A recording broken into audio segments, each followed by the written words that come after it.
Kembali lagi bersama channel kita semua. Jika Anda suka, jangan lupa komen, like dan subscribe, serta bila Anda berkenan. Selamat membaca dan mendengarkan. Perintah Kaisar Naga, Bab 4229-4231.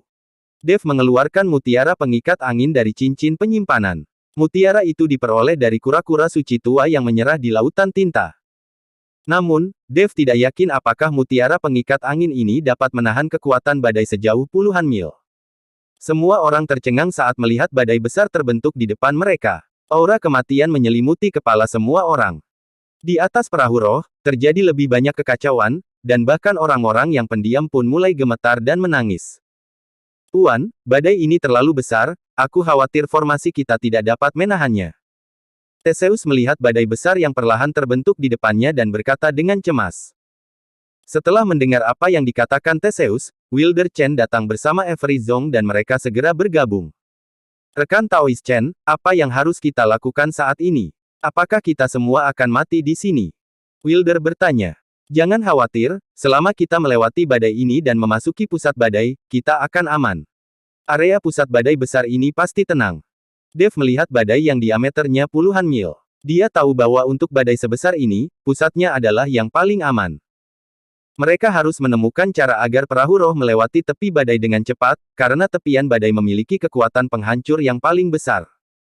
Mendengarkan kata-kata Dev, semua orang menjadi sangat khawatir. Tuan, aku khawatir jika kita ingin menembus ke pusat badai, formasi ini tidak akan mampu menahannya. Theseus mengingatkan lagi.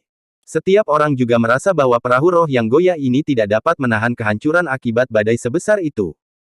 Jangan khawatir, jika formasinya rusak, aku masih memiliki harta di tanganku dan harusnya akan mampu menahan badai ini. Dev berkata perlahan. Melihat Dev mengatakan ini, Theseus tidak mengatakan apapun. Semua orang diam dan mulai berdoa dalam hati. Dan perahu roh dengan cepat mencapai tepi badai besar. Pada saat ini, bila angin yang dihasilkan oleh badai tersebut bergerak melawan formasi pertahanan perahu roh. Kemudian retakan muncul dalam ledakan pertahanan seketika, dan hampir hancur. Theseus melirik Dev, dan kemudian memimpin orang lain dengan putus asa menggunakan kekuatan spiritual mereka untuk memperbaiki formasi yang rusak. Semua orang dari Sekte Liang Yi mengertakkan gigi dan memaksa perahu roh memasuki badai. Tapi begitu mereka memasuki badai, formasi pertahanan tiba-tiba hancur. Semua orang terkejut dan dengan cepat mengerahkan potensi maksimal tubuh mereka untuk melawan badai yang mengerikan ini. Namun, setelah semua orang bersiap untuk waktu yang lama, mereka menemukan bahwa meskipun formasi pertahanan telah rusak, bila angin yang dihasilkan oleh badai tidak mengenai semua orang. Dan badai yang mengamuk sepertinya menghindari perahu roh. Apa yang terjadi? Wajah Wild Wenliang penuh dengan keterkejutan. Dia tidak mengerti mengapa badai hanya mengelilingi perahu roh. Tuan Chen, apa yang ada di tanganmu? Saat ini, Hengqi menemukan sebuah mutiara di tangan Dev, jadi dia bertanya dengan rasa ingin tahu. Ini adalah mutiara pengikat angin, yang dapat menghindari ancaman badai. Dev berkata sambil tersenyum tipis. Terlihat mutiara pengikat angin memancarkan cahaya lembut, dan terdengar suara siulan angin di dalam mutiara itu. Mutiara pengikat angin. Rekan Taois Chen sebenarnya memiliki harta karun yang begitu berharga. Pantas saja kamu begitu percaya diri. Ketika Wilder mendengar ini, dia segera datang dan melihat baik-baik mutiara pengikat angin. Yang lain juga berkumpul. Ini adalah pertama kalinya mereka melihat harta karun seperti itu yang dimiliki oleh Dev. Dengan mutiara pengikat angin di tangan, perahu roh terus bergerak maju dan segera menembus tepi badai. Dan ketika mereka mencapai pusat badai, penglihatan tentang langit dan bumi menghilang, dan yang ada hanya deru badai yang tak ada habisnya di sekeliling. Benar saja, pusat badai besar ini aman dan sangat tenang. Namun, di permukaan laut ini, terdapat mayat monster yang padat. Monster-monster ini seharusnya tercekik oleh badai. Kita aman untuk saat ini. Ada begitu banyak mayat monster di sini. Jika ada yang menginginkan pil binatang dari monster-monster itu, kalian bisa mendapatkannya sendiri. Dev berkata kepada semua orang. Ketika semua orang mendengar ini, mereka melompat ke laut satu demi satu, dan kemudian menggali pil binatang dari monster yang mati. Dev, Ruby dan Hengqi juga melompat keluar dari perahu roh bersama Ruby dan Hengqi, melihat mayat monster yang lebat di laut. Dalam badai-badai di sekitarnya, auranya kacau, dan ada banyak bintang yang bersinar. Tuan Chen, apakah ada bintang-bintang di badai? Hengqi bertanya. Masuk akal untuk mengatakan bahwa seharusnya tidak ada cahaya dalam badai. Seharusnya itu cahaya yang dipancarkan oleh beberapa batu roh atau harta karun. Di lautan yang luas ini, apapun bisa ada. Ayo pergi dan lihat-lihat, mungkin kita bisa mendapatkan sesuatu. Dev memiliki mutiara pengikat angin di tangannya, jadi itu tidak menghalangi untuk memasuki badai. Seluruh kapal roh dapat dilindungi, jadi masih sangat mudah bagi mutiara pengikat angin untuk melindungi mereka bertiga. Rekan Taois Chen, bisakah kamu membawaku bersamamu? Pada saat ini, Wilder mendekat dan bertanya. Dia sudah melihat bahwa Dev ingin memasuki badai, dan biksu lainnya tidak bisa masuk, tetapi Dev baik-baik saja, karena Dev memiliki mutiara pengikat angin. Presiden Chen, tentu saja. Dev setuju dengan gembira. Kelompok itu perlahan mendekati badai di pinggir badai. Ketika mereka memasuki badai, mereka menemukan banyak batu roh beterbangan di udara. Batu roh macam apa ini yang memancarkan cahaya yang begitu menyilaukan? Hengqi bertanya dengan rasa ingin tahu. Mengisi kembali batu emas, ini mengisi kembali batu emas, spar semacam ini sangat berharga. Wilder melihat batu roh dan berteriak dengan bersemangat. Apa itu batu pengisi? Dev bertanya. Rekan Taois Chen, batu emas yang mengisi ulang ini adalah jenis batu spiritual yang sangat langka. Itu tidak hanya dapat meningkatkan tingkat kultivasi, tetapi juga yang paling penting adalah sangat membantu para biksu yang mengolah asal-usul sistem emas. Namun, di 5 wilayah dunia surga dan manusia, batu roh semacam ini sangat langka, tapi saya tidak menyangka ada begitu banyak di wilayah laut ini. Ternyata batu pengisian semacam ini ada di laut.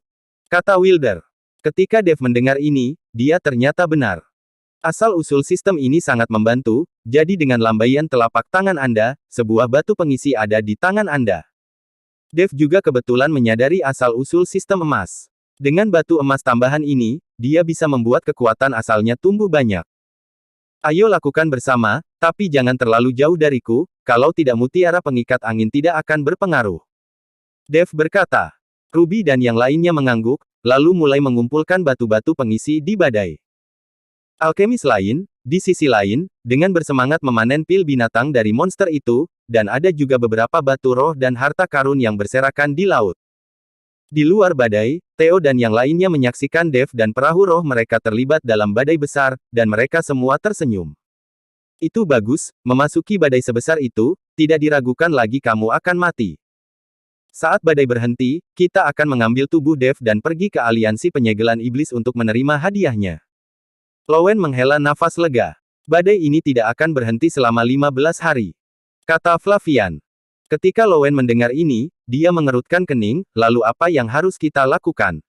Apakah kita harus menunggu setengah bulan di kapal roh di sini, bukankah itu menjengkelkan sampai mati? Theo juga mengerutkan kening, butuh waktu lama untuk menemukan tubuh Dev. Jika dia tidak dapat menemukan tubuh Dev dan tidak bisa mendapatkan hadiah dari aliansi iblis selama seabad, bukankah itu sia-sia? Jika kamu mengapung di laut yang luas ini selama setengah bulan, kamu benar-benar bisa membuat orang mati lemas. Presiden Su, patriark keluarga Bao, melewati wilayah laut yang penuh badai ini, ada sebuah pulau kecil di depan. Pemandangan di pulau itu bagus, dan ada banyak batu roh dan rumput peri. Kita bisa beristirahat sementara di pulau itu dan menunggu badai berhenti. Setelahnya baru kita mencari jasad Dev. Kata Flavian. Apakah ada pulau di sini? Wajah Theo penuh kejutan. Anda harus tahu bahwa jaraknya ribuan mil dari wilayah barat, dan di laut yang luas, dia belum melihat apapun di sepanjang jalan. Sekarang Flavian mengatakan bahwa ada sebuah pulau di sini, Theo tentu saja terkejut. Ya, pulau itu hanya beberapa ratus mil jauhnya. Saya pernah tertiup badai dan terdampar ke pulau itu. Flavian menjelaskan. Lalu tunggu apa lagi, cepatlah, saya telah menghabiskan cukup waktu di kapal roh di sini. Ketika Lowen mendengar ini, dia buru-buru mendesaknya untuk pergi ke pulau itu. Perahu roh ini kecil, reyot, dan sama sekali tidak nyaman. Flavian tidak bergerak, tetapi menatap Theo. Di sini hanya Theo yang diperhitungkan, selama Theo mengangguk, itu cukup. Theo lupa tentang badai yang tak terbatas, mengangguk dan berkata, baiklah, pergi ke pulau itu untuk beristirahat sejenak. Flavian mengangguk dan menginstruksikan semua orang untuk mengemudikan perahu roh ke arah pulau kecil itu. Pada saat ini, Dev dan yang lainnya dalam badai masih tenggelam dalam kegembiraan. Badai menakutkan di sekitarnya, perlakukan saja seolah-olah itu tidak ada. Semua orang mendapat banyak pil binatang, batu roh, dan harta karun. Dev, khususnya, telah menerima banyak batu emas tambahan. Tampaknya bintang-bintang yang diturunkan dari emasnya dapat dicerahkan. Kembali ke kapal roh, banyak alkemis berkumpul untuk memamerkan keuntungan mereka. Pada saat ini, Dev menemukan bahwa seorang alkemis memegang rumput 7 peri di tangannya. Rumput peri semacam ini tidak bisa muncul di laut, seharusnya tumbuh di darat. Rekan Taois, apakah kamu mendapatkan rumput peri itu dari laut ini? Dev bertanya pada alkemis. Ya, saya mendapatkannya dari monster, diperkirakan monster itu memakannya, tapi tidak menghabisinya. Alkemis itu mengangguk dan berkata, Rekan Taois Chen, apakah ada yang salah? Wilder bertanya. Rumput peri semacam itu hanya tumbuh di darat, dan tidak mungkin muncul di laut. Karena monster-monster ini memiliki rumput peri seperti itu, harusnya ada daratan, dan jaraknya tidak jauh dari sini. Pada saat ini, Avery Zong berkata, Ya, Senior Zong benar. Saya juga curiga seharusnya ada sebuah pulau tidak jauh dari sini. Dev mengangguk dan berkata, Jika ada pulau, maka pasti ada rumput peri, dan ada banyak batu roh yang berharga. Lagi pula, itu jauh dari daratan dan belum ada yang menginjakkan kaki di atasnya. Kali ini, bukankah kita akan menjadi kaya? Layak untuk perjalanan, mereka yang kembali ke wilayah barat pasti akan menyesalinya sampai mati. Ketika banyak alkemis mendengar ini, mereka semua berteriak dengan penuh semangat satu per satu. Di dunia surga dan manusia ini, beberapa sumber daya telah lama hampir habis ditambang oleh manusia. Di pulau terpencil seperti ini, ada sumber daya yang berharga, dan mungkin ada ribuan tahun rumput peri. Tepat ketika semua orang senang, Theseus mencondongkan tubuh ke dekat telinga Dev dan berbisik, Tuan, perahu roh rusak dan ada retakan. Saya khawatir kapal ini tidak akan bertahan lama. Apa? Bawa aku untuk melihat. Dev sedikit mengerutkan kening. Theseus membawa Dev ke perahu roh, dan ketika Wilder dan yang lainnya melihat ini, mereka mengikutinya. Di tengah perahu roh, ada formasi kecil. Formasi ini adalah kekuatan pendorong yang memotivasi perahu roh untuk bergerak maju. Pada saat ini, retakan muncul di sekitar formasi kecil. Retakan halus seperti sarang laba-laba juga muncul di dalam perahu roh. Jika keretakan semacam ini menahan angin dan ombak, pasti akan semakin meluas, dan akhirnya perahu roh akan runtuh. Apakah bisa diperbaiki? Dev bertanya. Theseus menggelengkan kepalanya, saya telah mencobanya, tetapi tidak dapat diperbaiki. Sekarang kita hanya bisa perlahan-lahan menemukan daratan, dan kemudian kita bisa membangun perahu roh. Sekarang tidak mungkin kapal roh ini membawa kita kembali ke wilayah barat. Begitu perahu roh runtuh di laut yang luas, semua orang akan berada dalam bahaya. Dev terdiam, dan Wilder memandang perahu roh seperti itu, dia sedikit bingung. Meskipun mereka semua adalah biksu, mereka dapat berjalan di atas air, atau bahkan terbang di udara, tetapi mereka juga harus menggunakan kekuatan spiritual untuk melakukannya. Tidak masalah untuk jarak dekat, tetapi daratan terdekat ke wilayah barat mungkin ribuan mil jauhnya.